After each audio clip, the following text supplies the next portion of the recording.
Bonjour à tous, c'est Brian de DevTheory et aujourd'hui on est là pour parler des éditeurs épinglés. La version 1.50 de VS Code amène un nouveau fonctionnement à cette fonctionnalité. Parlons-en aujourd'hui. Bienvenue sur DevTheory, la chaîne pour devenir et rester un bon développeur JavaScript. Donc aujourd'hui parlons donc des fameux éditeurs épinglés. Alors quel est l'intérêt, avant de voir concrètement ce que c'est, d'avoir des éditeurs épinglés? Eh bien en fait c'est d'avoir disponible constamment un certain éditeur en fait. Si jamais je vois que sur app.js par exemple, j'y vais tout le temps, c'est là où je reviens à chaque fois parce que c'est vraiment celui qui est le principal à mon application. Eh bien je vais pouvoir l'épingler, ce qui fait qu'en fait il sera toujours à la même position et je ne pourrai même pas le fermer comme les autres en fait. C'est-à-dire que là si je fais clic droit sur mon éditeur, je vois que donc j'ai la fonction pin qui est également disponible via un raccourci CTRL-K, Shift-Enter. Donc qu'est-ce qui se passe quand je vais faire CTRL-K, Shift-Enter? CTRL-K puis Shift-Enter, et bien en fait, on voit que mon onglet là s'est décalé, enfin mon éditeur s'est décalé vers la gauche, vers le maximum de la gauche possible, et j'ai une petite icône donc d'épingle, tout simplement.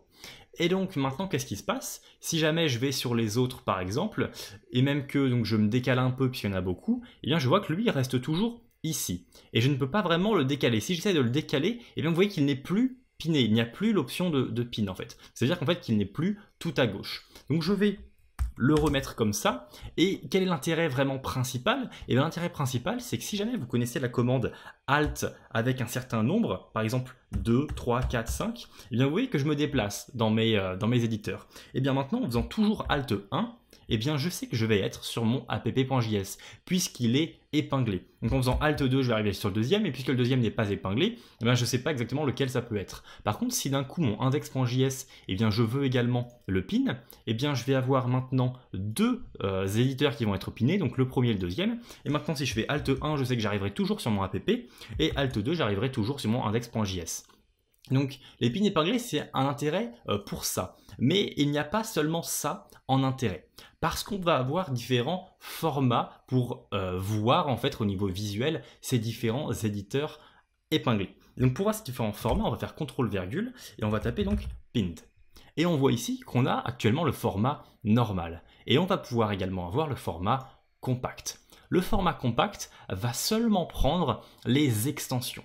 Et puisqu'il va seulement prendre des extensions au niveau de l'affichage, eh bien en fait, il va nous permettre de faire en sorte qu'il soit tout le temps là. Vous voyez que si maintenant je scroll, eh bien mes deux éditeurs ici, mes deux éditeurs seront toujours disponibles, même si je scroll en fait. Parce que justement, il n'y a que l'icône d'extension qui va rester, et donc VS Code juge qu'on peut toujours les laisser là, même si on scroll, parce que c'est assez petit en fait. On va avoir un deuxième format possible qui va être Shrink.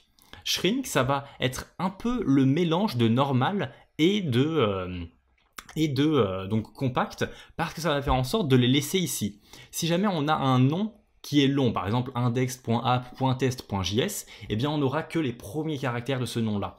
Donc là, on a à la fois l'extension, enfin l'icône d'extension, et eh bien le nom du fichier qui sont épinglés. Et donc ça, c'est vraiment la version, disons, vraiment combinée de normal et de compact, et qui, je pense, est la plus intéressante. Donc on va rester de cette manière-là au niveau de mon settings en fait, parce que c'est le plus intéressant. Je vais pouvoir fermer cette fenêtre-là. Et on voit d'ailleurs que, en parlant de fermer les éditeurs, on a la commande CTRL-W qui permet de fermer un éditeur. Mais quand je suis sur un éditeur qui est piné, eh bien si je fais CTRL-W, ça ne marche pas. Ça ne va pas le fermer parce que justement il est piné, donc il ne peut pas être fermé. Pour le fermer, il faut d'abord que je l'unpin, donc soit je refais le raccourci tout à l'heure, c'est-à-dire CTRL-K puis Shift-Enter, donc là il est unpin, et à ce moment-là, je peux maintenant le fermer, CTRL-W, vous voyez. Mais il existe également une commande qui nous permet de fermer en fait les éditeurs qui sont pinés. Cette commande-là, je peux y accéder si je fais par exemple pin editor. Je vais voir toutes les commandes possibles. On a donc le pin, le unpin et on a le close pinned editor. Cette commande-là n'est pas liée à un raccourci clavier. Et donc on va pouvoir y aller. C'est-à-dire que là, si je fais CTRL-K-S, j'arrive sur mon keyboard shortcut, donc mes raccourcis clavier. Je vois que si je fais donc pinned Je vois que donc close pin editor ici n'est vraiment lié à aucun donc raccourci clavier. Et je vais voir que donc mon CTRL W qui me permettait de fermer un éditeur, eh bien il est bien lié à certaines choses.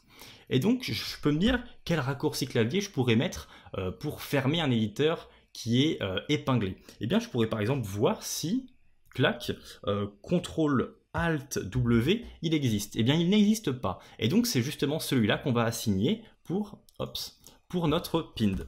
Donc, je vais revenir ici, je vais revenir sur mon pinned ici, et je vais faire CTRL Alt W. Et donc maintenant, en faisant CTRL Alt W sur un éditeur qui est pinné, eh bien, je vais pouvoir le fermer. CTRL Alt W, et ça le ferme bel et bien.